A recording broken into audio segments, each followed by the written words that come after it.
Ja järgmine ettekanne teemal virtuaaltehas, tootmisprotsessi disain ja arendus virtuaalkeskkonnas. Marko Kokla.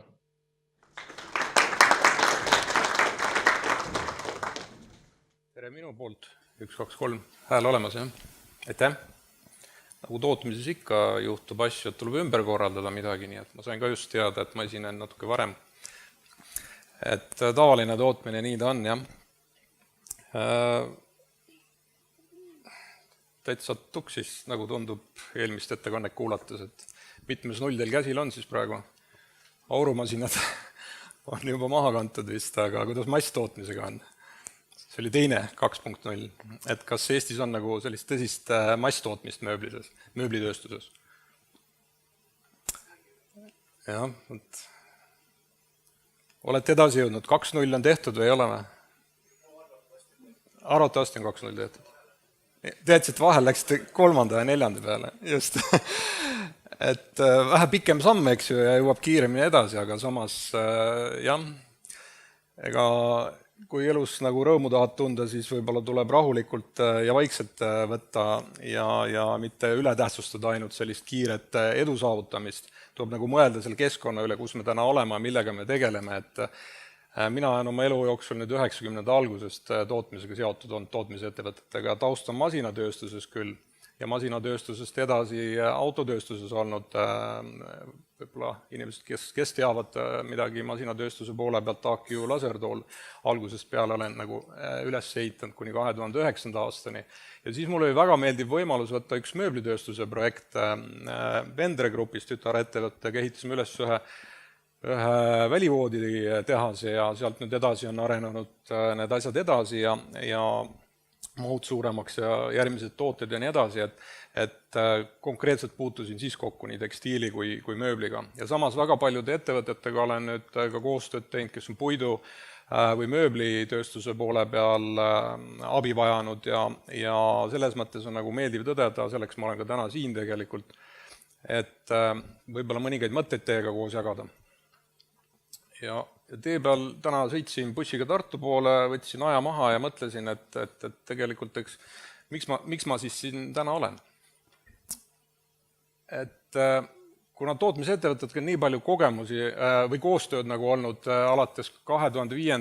olen koolitanud ja 2010 konsultatsioonidega tegelenud ja ütleme 2013 nüüd olen täielikult igapäeva tootmisest selles mõttes väljas, et ma ei ole kuskil palgal tööline.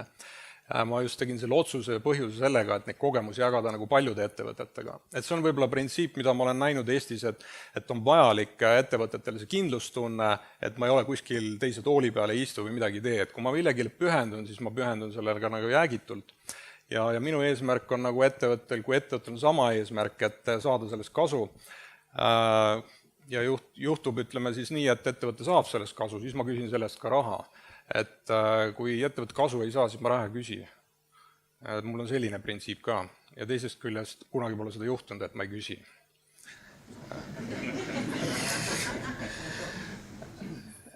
Võib-olla paari sõnaga ennem, kui ma asjani jõuan, lihtsalt veel kompetentsidest samuti, et minu nagu selline kirg on tegelikult tootmine ja tootmissüsteemid, nende ülesehitamine. Ma näen nii palju võimalusi täna Eesti ettevõtetes, kus rääkimata nendest punktidest, nullidest, mis tuleb sinna nagu lisada, kuna see väliskeskkond ja maailm nõuab meie käest seda, siis tegelikult on nagu väga palju asju teha ilma selleta, et üldse raha kulutaks ja ennem kui te jõuate sinnani, et tegeleda mingi tähtsama digitaliseerimisega, on tegelikult minu jaoks nagu väga oluline see, et ettevõte oleks nagu efektiivne, et oleks tootlik.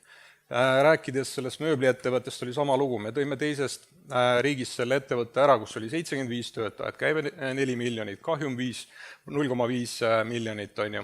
Ja me tegime sellest 1,5–2 aastaga ettevõtte, kus 25 inimest tegid sama töö ära ja palju rahulikumalt, nauditavalt, nende palgad tõusid 2-kordseks, pluss see, et me tegelikult jõudsime 500 miljoniga kasumisse. Et see on nagu võti minu teada, et ma näen nii palju ettevõtteid Eestis, kus on ennem kõigepealt vaja see sisuline töö ära teha tegelikult ja jõuda sinna maale, et meil on protsessid korralikult paigas, optimeeritud ja lahendused on nii, et see on inimestele mõistlik tööl käia ja ettevõttele, ütleme, samuti kasulik. nii et selleks ma olen valmis ja nende projektidega nagu tegelen, kus on siis ettevõtetel vajadus. Ega kõik ettevõtted ei vaja kindlasti seda. Ja teiseks, kuna jutu tuleb natukene siin virtuaalsest tehasest, siis ütleme, need tööriistad, mida ma täna kasutan, on samuti tõin siia välja lihtsalt, et selle Office'i kuni juttu oli, makrod on vägevad ja sealt edasi Access on veel lahedam minu teada, nii et see on väga palju võimalusi väikeettevõtete puhul. Sterpide uuringus, ütleme Ameerikas tehti, ma ei mäleta, mis aastal see oli, ERP-ide juures, Ameerika uuring oli see, et ERP ei tasu kasutada väikeettevõtete puhul. Ja nende väikeettevõtted on kuni 200 inimest, eks ju, jah? Et arvestame nüüd oma ettevõtte suurused ja nii edasi, et selle ERP-i võimekus tegelikult tänapäeval on palju asju muutunud selle aja peale, see uuring on väga vana, see oli 5-7 aastat tagasi. Et tänapäeval on juba ERP-id, mida me juurutada saame rakendada ettevõttes väga, väga edukad ja samas, ma ütlen sama, et Microsofti toodetega, mida ma ise kasutasin, sama lugu.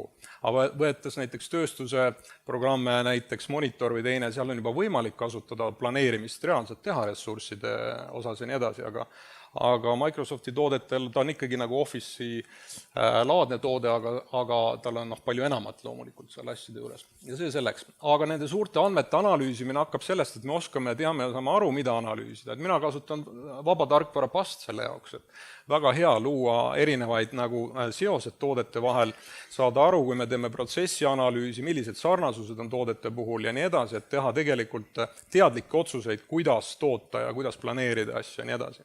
Samuti väärtusahela kaardistamine, et luua visuaalne pilt, mitte rääkida ainult abstraktselt asjadest, layout'i tegemiseks, disaini omad ja siis loomulikult siin allpool on simulatsiooniprogramm, mida ma kasutan ja see on nüüd tegelikult, ütleme, selle tööstusrevolutsiooni 4.0 lähedale. See on asi, mida on võimalik integreerida, tegelikult on võimalik valmis ehitada virtuaalset tulevikutehas või olemasolev süsteem optimeerida teistsugusel kujul ja te näete seda visuaalselt. Ja see on dünaamiline süsteem. Et sellest ma paari sõnaga nüüd tahaksingi rääkida tegelikult. Ennem kui me selliseid projekte teeme, et see on üks asi, millega me nagu tegeleme ja kasutame ilma võib-olla ettevõtjad tülitamatagi vahest, et saada vastuseid, mis toimub nagu tootmises. Kui me mingi projektiga peale alustame, siis kõigepealt koostame lähteülesande. Ja see lähteülesanne peaks minu jaoks vastama kindlasti küsimusel, miks me seda teeme. Kui me oleme ühele nõule jõudnud, miks me seda teeme, siis me saame asjast aru tegelikult ühtemoodi ja jõuame ka tulemusteni tavaliselt. Teine samm on alles seda, et saada teada, mida on vaja teha. Ja selleks on vaja nüüd andmeid ja neid analüüsida. Seesama andmete lugu näiteks Evoconi või Global Readeri kasutamine, üks väga hea, püüan lühidalt rääkida selle loo. Ma võin 2 korda kauem rääkida, järgmist esinet. Eelmist pole, jah? Okei. Selge, ma püüan aega jääda. aga üks huvitav lugu juhtus aasta algul. Mina nagu enam inimest ei tundnud ja üks ettevõtja kohtusime ühe ürituse käigus ja ta ütles, et mul on täitsa nässus nüüd see asi, et mul on tunne, et ma pean varsti tootmisjuhi lahti laskma. Ma küsin, milles siis asi on, et ma näen ju, mul on programm peal, kõik on punane, mitte midagi rohelist ei ole, on ju. Räägin tootmisjuhiga, tee mis tahad, hüppa välja kas või millest iganest, aga mitte midagi paremaks ei lähe, on ju, ja ma küsin, mis numbrid seal on, siis 30-40%, see on üsna tavaline, jah, et Eestis on alla 50 keskmine, ütleme nii. Aga on ka paremaid tulemusi ja näitajad võimalik, aga okei, ma teen nüüd ISO ära ja siis tule. Ma ütlesin, okei, tee oma ISO ära, kutsu mind ja juba märtsis oli ukse taga ja me alustasime siis märtsis selle asja ülevaatamist, läks kuskil 1,5 kuu, kuni jõudsime selgusele, et tootmisjuhti nagu lahti ei tasuks lasta.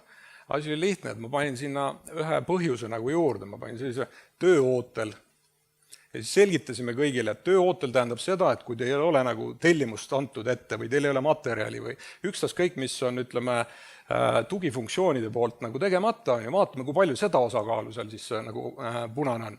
Ma tegin nagu selle, tegelikult selle negatiivsed, positiivsed, eks ju, lahendid, ma panin selle positiivseks. Nii kui selle ära panime, sai juudas, kus oli tootlikkus kõrge. Kohe kõik hakkas roheliseks minema enam-vähem, on tundes nagu selles suhtes, ta ei lähe roheliseks, aga probleem tuli välja, oli selles, et ei anud õigel ajal tootmisele tellimusi sisse. Lihtsalt ei planeerita. Tootmisjuht käib ja küsib ja räägib, aga midagi ei toimu. Okei, kuu aega tõstsime tootlikkuse 60 peale, nagu niksti. mis edasi saab? Puhkus oli vahel, nüüd sügisel hakkas järgmiseks rääkima, et aga kuidas ma nüüd selle kontori korda saan, ma pean vist 5 inimest juurde võtma, väike ettevõte, 7-8 inimest, eelmise aasta käive 700 000, tänaseks on 1,2 miljonit käivet hetkel ja kasum on juba 3-kordistunud, 150 000 juurde jõuab. Ja seda me oleme poole aastaga teinud tegelikult just selle sama looga, et me ei võtnud kontorisse inimesi tööle, me muutsime seda protsessi, kuidas töötada, kuidas neid asju teha, et tegeleme õigete asjadega. Jah, sellepärast mulle meeldib tootmine. Ja kuidas, ütleme, kui andmed on analüüsitud, me saame teada, mis on need põhjused, siis me alles küsime ja ütleme, räägime, kuidas asju teha. Et kuidas asju teha, vaat siin läheb põnevaks minu jaoks, et tavaliselt ongi see, et inimesed teavad, kuidas asju tehakse. Aga nad teevad kõhutunde pealt, aga kui me teame, miks teha ja mida teha, siis alles on õige aeg küsida, kuidas teha. Et selleks, kuidas nüüd teha, on tegelikult väga hea töövahend, ja siis lõpuks implementeerida see simulatsiooniprogramm, et ma näitan teile nüüd mõned multifilmid siin ja need on kokku 5 tükki, esimesed 3 on selle lehe peal. Kõigepealt ma näitan, et tekiks ettekujutus, mis selle programmiga nagu teha saab, et ta ei ole nii ulmeliselt raske kasutada võib-olla väliselt, samas ta on nagu avatud platvormiga, seal on programmeerimisega tegemist, aga ilma programmeerimiseta saab tegelikult ka väga kiiresti asju kokku panna. Ja ma näitan, kus 8 minutiga, see video on küll kiirem, aga te näete, all sekundid jooksevad, ta on lihtsalt kiirendusse pandud, et ma 8 minutit aega ära ei kulutaks. Kuidas nüüd pannakse üks tehas kokku? Üks mingi kindel tootmine või tootmisliin. Ja ma räägin kõrval, et ütleme lihtsalt infoks, siis et siin saab komponente võtta ja need komponentid on oma juba tarkus nagu sees olemas. Nad on eelprogrammeeritud ja seal on parameeter, mida te saate muuta. Te saate tsükli aegu määrata, see on vähim, mis saab teha. Neid parameetrid on tavaliselt komponentidel seal 20-30 kuni 100 tükki ja te saate luua ka matemaatilisi mudeleid, isegi selliseid, et juhtub automaatselt, lihtsalt süsteem ise arvestab, millalgi tekib tõrge, masin jääb seisma. Mida iganes. Need on matemaatilised mudelid tegelikult ja te saate, kellel on kompetentsi ja oskus seda teha, saate ütleme, tootmislähedased tingimused luua virtuaalselt. Kui teil on andmed tootmises nende asjade kohta olemas, need andmed saab sisse võtta ja ka samuti siia panna, mängida läbi nagu, mis juhtub siis, kui. Ja kõik näevad seda visuaalselt. Põhimõtteliselt mida see tähendab? Kui me visualiseerime omale selle pildi tootmisest, me saame kaasa kutsuda rääkima palju rohkem inimesi, ütleme ka tootmisest, kellel on kompetentsid, oskused, midagi edasi arendada, eks ju. Ja kui me räägime protsessi arendusest, siis me saame läbi mängida eelnevad sellised asjad. Ühe projekti juures me oleme Saksamaale ja Rootsi teinud neid tehaseid projekte, Soome, ja mul on hea partner, kes programmeerib, on tegelikult soomlane juba pikki aastat, on 97. aastast on kogemus, me oleme nüüd koos töötanud üle 5 aasta ja nagu näete, ütleme, tehas ongi siin 8 minutiga valmis, tõstad komponent kokku, saad midagi tööle panna, kui on selline tehas. Veel kvaliteedikontroll siia lõppu ja olemas. Et ühe projekti juures me, kes teavad AGV-d, on isesõitvad tõssukid põhimõtteliselt, oli projektis samuti, partner ütles, et sinna tehasesse on vaja, me panime 5 erinevat mööblitehast kokku 9 tehaseks ja 500 töötajast järgi 15 inimest vahetusse, 3 vahetust, 45 inimest. Et tõsiselt tipptasemel asi, see sai kõik ära simuleeritud, tehtud läbi, panime AGV-d sinna juurde ja partner ütles, et 5 tükki on vaja kuskil nende andmete alusel. Võtsime, panime simulatsiooniprogrammi, simuleerisime ära 2,5. Siis optimeerisime natuke järgi ja 1,5, nii et ütleme 2 seadet, võib-olla 3 taga oleks midagi, aga kui 1 maksab 100 000 eurot, siis näete, milline kasu võib tekkida sellisest simulatsioonist. Ja see on ka investorile, eks ju, oluline, et saada teada, mida ma tegelikult, kui palju ma siis vajan, ütleme, tootmise juures tehnoloogilises mõttes. Tehtud, 8 minutit, täis. Tehas valmis, nii lihtne see ongi. Lisaks selle programmi juures järgmisena, kui vaatate ükstaskõik, mis töökohta te teete või tootmisliini või tervet tootmist planeerite, te saate kõik andmed sisse panna, ka tootmisplaani, ka reaalselt, mis on reaalselt elus. Ja samas te saate vaadata siis reaalajas, ütleme, või sel hetkel, kui te simuleerite, nagu te näete, erinevad graafikud panna, millised on tulemused, millised on masina uptime'id, ehk siis töös oleva aeg ja nii edasi, millised on seisakute ajad, kõik need andmed saate nagu virtuaalselt läbi teha. Ja dünaamiline just tähendabki seda, et statiline on see, mis on nagu asendiplaan, asjad on paika pandud, nii on, see on fikseeritud olukord. Dünaamiline on see, et me võime need sisendandmeid tegelikult kogu aeg muuta ja anda väga pika kava. Et ma olen läbi simuleerinud kuskil 1,5–2 kuud järjest, see võtab 8 tundi aega tegelikult, aga meil on väga palju andmeid ja tegelikult informatsiooni, seda täpsemaks, mida pikem aeg on, seda täpsemaks lähevad need tulemused, mille järgi nagu otsuseid teha. Aga saab väga lühikeste ja kindlate parameetritega määrata siis just omale vajalikke andmeid luua ja see dünaamika on selle juures nagu väga oluline, sest tootmine on tegelikult muutuv, väga muutuv. Ja ma panen järgmise video käima ja vaadake nüüd hoolikalt, mis on pildil valesti. Et kui te vaatate tootja pilguga, mis teie teeksite teistmoodi?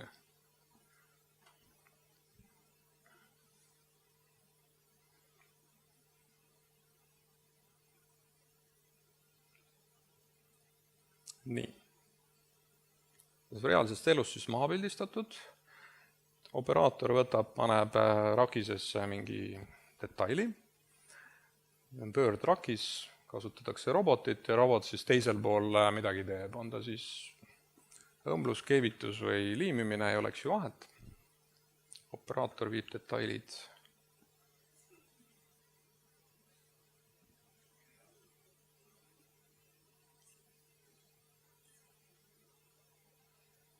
Nii, mis juhtus? Kõik vist nägid või? Ja oli?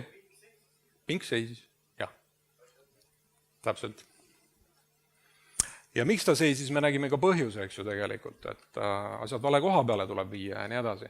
Et see on see, mida visuaalselt tegelikult on võimalik eelnevalt juba näha, kui te mingit uut liini panete või teist. Minu küsimus, miks ehitada tehas 75 inimesega ja siis hakata arendama, et saada 25 inimest tegelikult tööle, väga rõõmsaid ja õnnelikke inimesi. Miks me ei või kohe teha tehast, millel on 25 õnnelikku inimest? Et kui me tahame laieneda või tahame masstootmisest rääkida või 3.0 või värke, vähem arvuteid minu teada, 25 töökohta. See on 3 korda odavam kui täna, ütleme, mittetootlikkus tehast teha. Et selline töövahend, see ongi see, miks ma täna siia tulin, et näidata neid võimalusi, mida me täna kasutame, eks ju, ka ütleme selleks, et neid lihtsaid asju, kas või seda inimese ja roboti suhet vaadates või teist kolmandat muuta, eks ju, tehastes. Et seda ei pea alati simuleerima, eks ju, jah. See on vahest hea, kui väljast mõni teised silmad tulevad ja vaatavad, et miks te nii teete, küsib näiteks, või teist või kolmat moodi. Aga selle peale nagu mõelda. Ja rääkides sellest samast tootmisjuhi koondamisest, ütleme, millest kevadel jutt oli, ma nüüd küsisin, et asjad on nagu väga hästi läinud, et mis nüüd edasi. Ja nüüd on ettevõttel selline plaan, et järgmine aasta nagu 2 korda suureneda 3 miljoni peale, teisel aastal 5 miljoni peal, 3. aastal 10 miljoni peal. Et jah, et vaata jah, et eduga on nüüd tore küll, aga kuidas sa seda teed? Et sina mõtled selle välja. Ma ütlen, ma tulen siis mõtlema, kui sa ütled, miks sa seda teed. Siin on üks pakkeliin, 2 erinevat tootegruppi, mis simuleeritakse läbi ja katsetatakse kas roboti, ütleme, võimekus, kiirused, etteanded ja samuti tehakse eelprogrammeerimine ära näiteks nende aluste etteandmise, kus see pilt on, kuskilt tuleb see, ei tule, ei tule. Oi, ma valele nupule võtsin vist. Nüüd on täitsa tuksis. Et siin alused, mis tulevad, kas õigel-aegselt käivitub ja kus saavad andurid informatsiooni ja nii edasi, kuni siis lõppkiletamisliinini, et seal tuvastati ka kiletamise juures probleemid ja nii edasi. Et simuleeritakse ennem läbi, et kui asi nagu on parameetrid asjad paika panna, siis tuleb tehnoloogia, ta hakkab ka tööle ja ta harmoniseerub kogu selle tootmisega tegelikult. Me saame ka kontrollida, kas tervikpildis nagu töötab tootmisesse asi. Ja viimaseks näitan materjali komplekteerimist siis tootmisliinidele või on ta töökohtadele, vahet ei ole, et saab simuleerida samamoodi ka töötajad, mul siin pildi peal ei ole, aga saab määrata töötaja liikumised, pikkused, samuti graafika, kui palju on inimesel vaja tegutseda, et töötaja osakaalu saab samamoodi määrata ja optimeerida, mitte selles mõttes, et inimene rohkem tööd teeks. Ma olen alati öelnud, et tootlikkuse tõstmiseks ei ole vaja mitte rohkem tööd teha, vaid tuleb targemalt tööd teha. Et võtta need rumalused ära ja inimesed on ka õnnelikumad. Ja kes siis teised, kui mitte töötajad ei tee ettevõttele seda kasumlikuks. Et siin on siis kõik käiguteed, asjad läbi simuleeritud, et etteanded kontrollitud, et masinad palju jäävad seisma, miks, kas on materjali puudujäägid ja nii edasi, et kõik tarnejärjekorrad määratud ja see loogika välja töötatud. Et mis ma selle asja juures tahan öelda, on see, et ärge ära unustage, et need asjad on kogu aeg muutuvad. Et kui mingi süsteem nagu välja töötada, siis kõige olulisem selle asja juures ikkagi see, et luua pidev arenev süsteem. Et me arendame tootmises protsesse ja muudame paremaks eesmärgipäraselt, mitte see, et me teeme ühe korra ära ja kõik on valmis. Pigem on vaja luua süsteemid, mis ise toimivad ja arenevad edasi. Et nendega on nagu veel raskem lugu, kui lihtsalt optimeerida üks ülesanne tootmises ära. Ja minu aeg saab läbi. Aga ma tänan!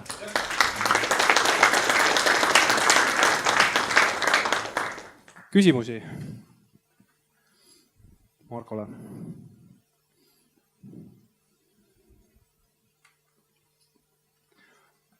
Mul on siis endal küsimus, et kõik on selge. Kuidas Eesti ettevõtetel suhe sellise simulatsiooniga on, et tundub nagu natuke kosmos on ju, et mul ei ole roboteid, mida simuleerida väga palju võib-olla ja et kui palju sa pead nagu päriselt nagu ettevõtetele üldse selgitama, et nagu mis asi see nagu on ja miks seda nagu kasutada ja miks see nagu hea on? Ma pigem tulin nagu teadvustama, et need vahendid ja võimalused nagu täna juba Eestis olemas. Eesti ettevõtete kohta küsimus oli, siis ma võin öelda, et Eestis on päris mitu ettevõtet tellinud ja me oleme tegelenud selle simulatsiooniga. Ma pean tõdema, et rohkem tõsiasi see, et need Eesti ettevõtted lähevad välismaale tehast ehitama. Et me teeme siis väliskeskkonna jaoks, et seal tabatakse see mõte ära ja rahanumber, ütleme, kui me räägime tehasest, mis oli planeeritud 10 000 ruutu ja pärast on Saksamaal selle tehase suurus 7000 või 5000 ruutu, no see on nii raha, eks ju, puhas. Et Eestis võib-olla ei tõdeta seda momenti, et see ei ole, võib-olla on ka väiksemad, ütleme, kulutused, investeeringud või muul kujul. Et see on nagu tõsi, et me oleme pigem teinud Eesti ettevõtete jaoks, aga mujale rohkem. Eestis me oleme kasutanud samuti, aga see ei ole oluline alati ka ettevõttel teada, kas ma kasutan seda või mitte, see on mu töövahend lihtsalt. Me räägime kõrge lisandväärtusega töökohtadest ja nii edasi, on ju. Me räägime, ütleme, see sama tootmisjuhi näide, millest ma rääkisin, järgmise aasta 3 plaani. Ma küsisin ka seda, et mitu töötajat sul 10 miljoni juures peab olema. Teen juba arvutusi, värke, 100-140 töötajat, ma ütlesin, aga tahad tõde nagu teada, et sul on nagu 3-40 töötajat selle jaoks vaja, mis sa siis ütled. Et see on nagu reaalsus, kuhu me vaatame, kui me tulevikku vaatame. Me ei saa ainult selle peale loota, et töötada on. Ja sellepärast minu jaoks ongi nagu pahatihti see Eestis vahted töötajaid ei ole, pigem on küsimus, kuidas me kompetentsi tõstame, kuidas me oskame protsesse paremini juhtida ja nii edasi, et meil ei ole võimalusi. Esimene asi, meil ei saa midagi teha. Kuskil pool aastat läheb nagu mööda ja ettevõtted saavad aru, hoomavad, et meil on ikka väga palju teha tegelikult. Juba sisemiste ressursside arvelt ja töötajaid, kas peab ikka palkama juurde, et kasvada või kindlustada parem kasumlikkus. Ma ütlen, et alati see nii ei ole. Jah, aitäh! Küsimusi veel? Aga suur aitäh, Marko! Igal juhul minu arust oli väga äge ja pärast võtan sul nööbist kinni, et tahaks mõnda asja sinuga arutada pärast. Edu mööblid optimisel, jah!